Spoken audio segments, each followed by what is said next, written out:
In 5 minutes, we introduced this tool that I just showed you to a group of children at the Cupertino Union School District's Nimitz School that I mentioned. We broke up with 4 or 5 people from our company, Diacom, and worked with children so that each child had approximately 5 minutes to play with this tool that I've just shown you. At first, they didn't even know how to use a mouse. But they quickly got the idea that they could use their needs, their curiosities and uncertainties as a drive, as a mechanism to actually drive or pilot this whole learning process.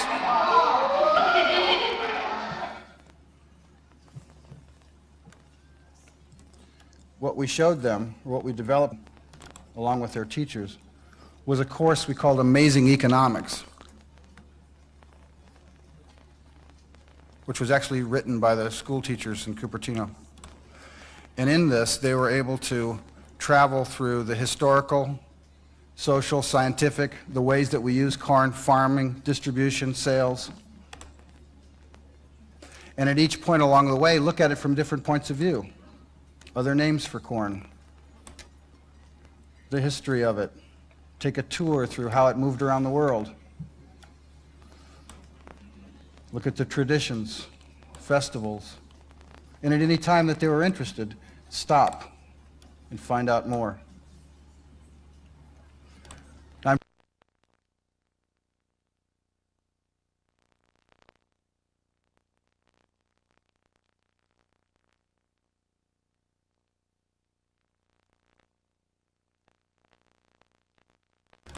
I'm showing you how simple it was, or it may seem complex to a bunch of adults, but the children, they took to this very rapidly.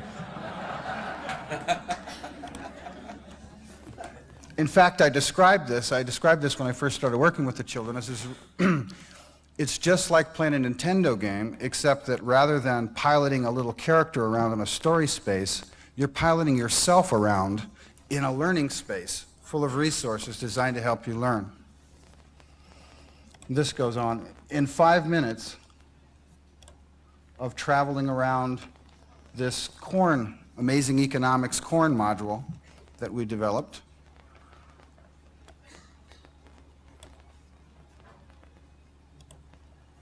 and I'm not so much trying to show you the content of this as the process of it, how the tool works.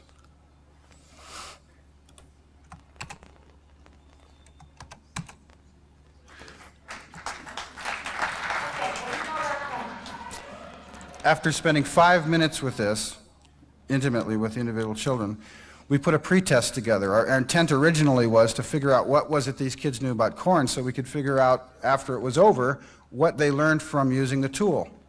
But in 5 minutes of using the tool, they had gathered so much information and had internalized so much about corn and its relationship and how it moved around the world and the fact that pigs liked it and all the rest of it. So it was quite an amazing demonstration in itself of an approach to technology whereby the basic dexterity of the system, the ability to travel around, was itself what the kids were most excited by and allowed them to learn the things that I'm showing you there very, very quickly. But no matter how well we are able to anticipate what kids need in some kind of a probabilistic assessment up front, the only way that we can develop an equitable system that provides for the differences in language, culture, cognitive bias, learning style, competency, and personal history is to learn from them. So the next part, and the real part that I want to show you about the technology today, wasn't so much the learner interface or what the kids were using, but the feedback process and how we learn from them. This will say, I need help.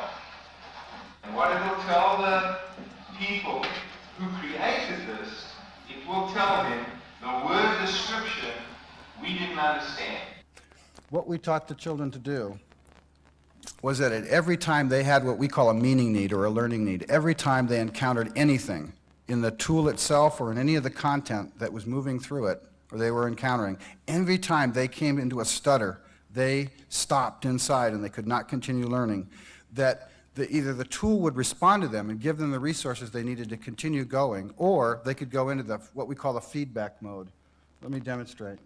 So they could come into oats, for example, and go down and see that there was a piece of text, both in English and Spanish, and a pronunciation. But if they wanted a picture of it, they could go to the feedback icon, which is here, and simply say, give me a picture of this. Oates, picture. They could say they have a question, they had an idea, a problem. They could say how fast they needed a response, who should this be shared with, everybody in the class, nobody, just my teacher, no teacher, and send it off. Now that process resulted in the gathering of feedback, which then is run through a program like this that allows us to identify a particular school of interest,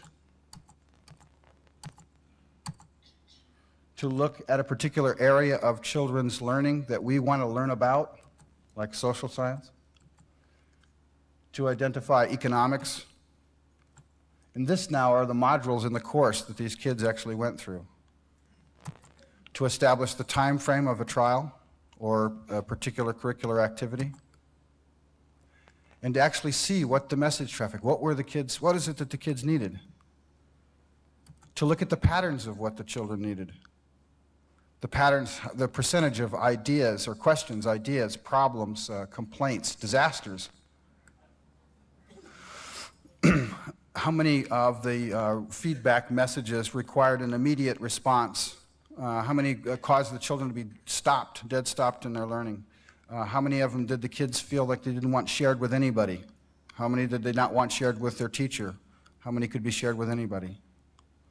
Then to be able to go in and say, let me look at the questions that caused people to stop, that they didn't want shared with their teacher, and immediately see the questions as they break out against the particular curricular objectives, and in this case, select scientific, and read that while in the scientific section of this amazing economics course, a child encountered the word fungi and wanted a dictionary and a pronunciation. And while looking through the scientific section called What is Corn, they asked the question, what keeps corn clean? And while looking at the parts of the corn plant, they asked, what is inside a corn cob?